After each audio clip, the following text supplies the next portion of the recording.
Assalamualaikum warahmatullahi wabarakatuh. Selamat berjumpa kembali dengan saya Muhammad Ali.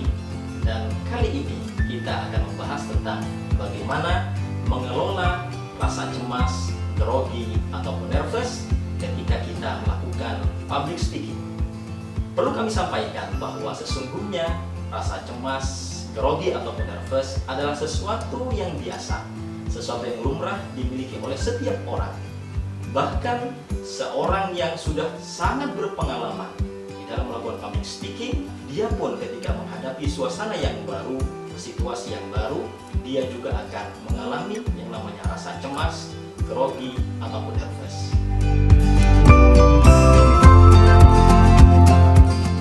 Lebih-lebih bagi kita yang belum sangat terbiasa, belum begitu berpengalaman di dalam melakukan public speaking, maka rasa grogi, cemas, dan nervous akan selalu bersama kita apabila kita tidak mengelolanya. Yang terpenting bagi kita adalah bagaimana kita mengelola rasa cemas, grogi, dan nervous tersebut, bukan menghilangkannya, karena rasanya tidak mungkin kita sama sekali menghilangkan rasa cemas.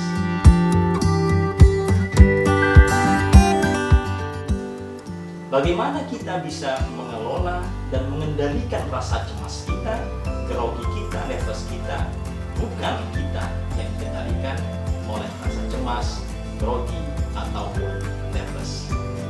Oleh karena itu, sekarang saya akan berbagi 5 tips kepada Anda bagaimana cara mengelola rasa cemas, grogi, ataupun nervous. Apa 5 tips tersebut?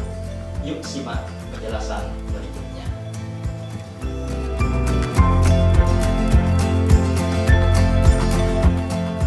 Tips yang pertama, cara kita mengelola rasa cemas, grogi, ataupun nervous adalah kuasailah materi yang akan kita sampaikan.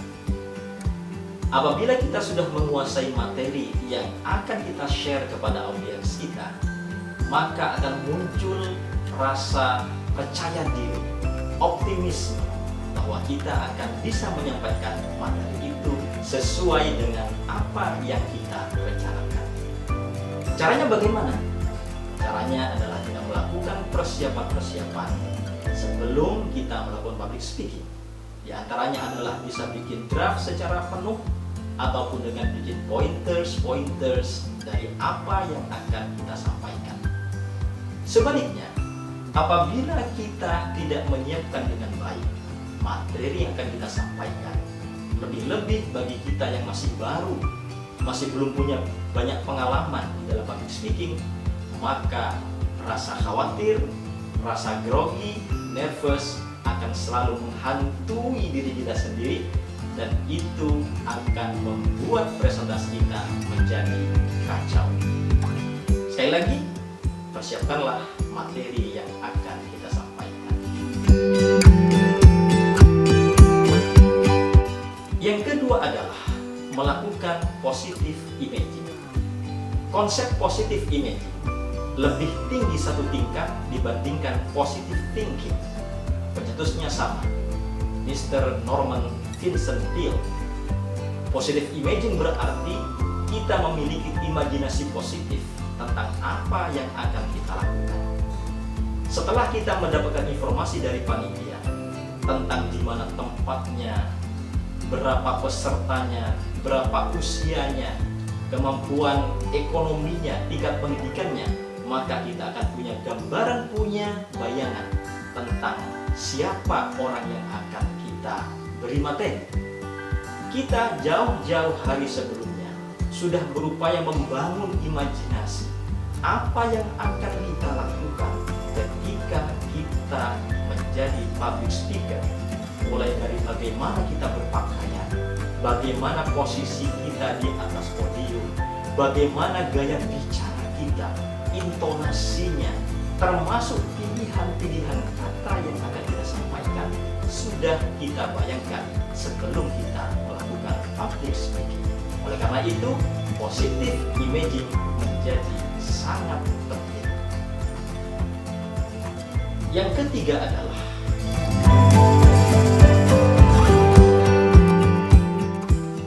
yakini dalam diri kita bahwa kita akan mampu melaksanakan public speaking dengan sebaik mungkin atas pertolongan Allah Subhanahu wa Ta'ala, Tuhan yang Maha Kuasa.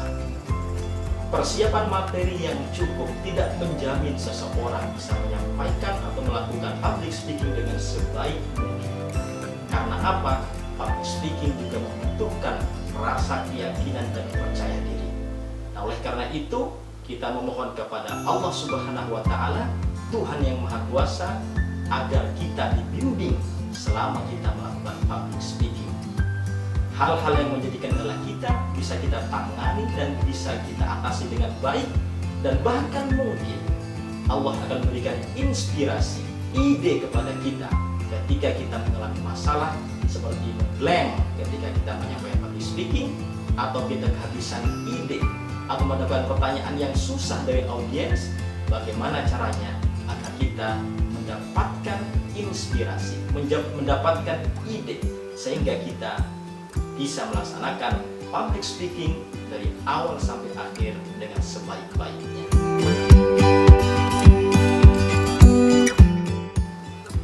Tips yang keempat adalah berbicaralah dengan tenang, dengan suara yang bulat, dan dengan kecepatan berbicara yang lebih lambat dari kecepatan biasanya.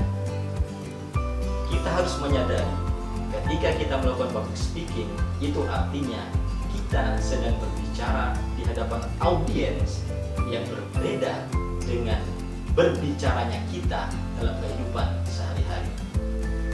Caranya kita harus berlatih vokal yang baik, harus bisa mengucapkan kata-kata secara jelas, secara tepat, dan juga secara bulat.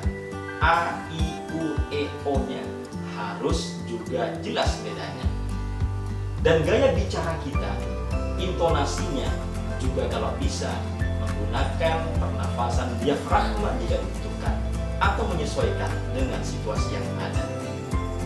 Ketika kita berbicara di hadapan publik, kita harus sadar sepenuhnya bahwa gaya bicara kita, cara pelafalan kita, intonasi kita, bahkan power dari suara kita harus berbeda dengan cara atau gaya bicara kita dalam kehidupan sehari-hari.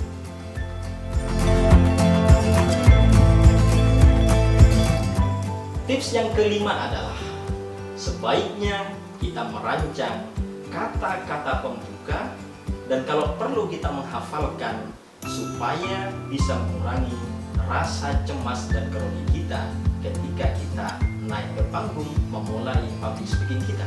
Kalau kata-kata awal sudah kita kuasai dengan baik, sudah kita hafalkan, maka itu sudah banyak akan mengurangi rasa nervous kita ketika di menit-menit awal kita melakukan public speaking. Sebab menit pertama sangat menentukan bagaimana audiens mempersepsi penampilan kita, bagaimana audiens meyakini tentang kemampuan kita menyampaikan sesuatu. Kalau kalimat-kalimat awal itu sudah kita rancang, sudah kita hafalkan, maka menit-menit pertama, bahkan detik-detik pertama itu akan berjalan relatif lancar tanpa gangguan yang berarti. Sebaliknya, kalau di awal saja sudah kacau, di awal saja kita sudah salah-salah dalam berkata, maka itu merupakan permulaan yang paling ditakuti oleh hampir semua public speakers.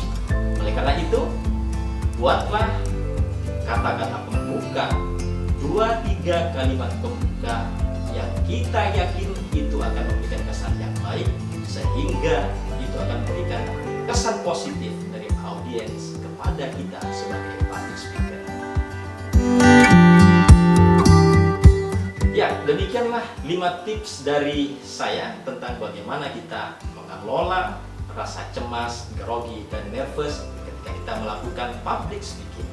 Mudah-mudahan 5 tips tersebut bisa membantu Anda dan kita semuanya agar menjadi public speakers yang semakin hari semakin baik. Jika kita belum baik, sekali lagi, jangan menyerah, tetapi berproseslah.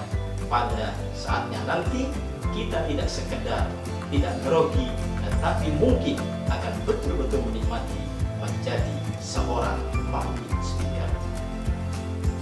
Jika Anda merasa konten ini bermanfaat untuk Anda, maka jangan lupa untuk like, komen, subscribe, dan juga share untuk teman-teman Anda atau siapapun yang Anda anggap membutuhkan materi ini. Semoga bermanfaat. Salam sukses. Assalamualaikum warahmatullahi wabarakatuh.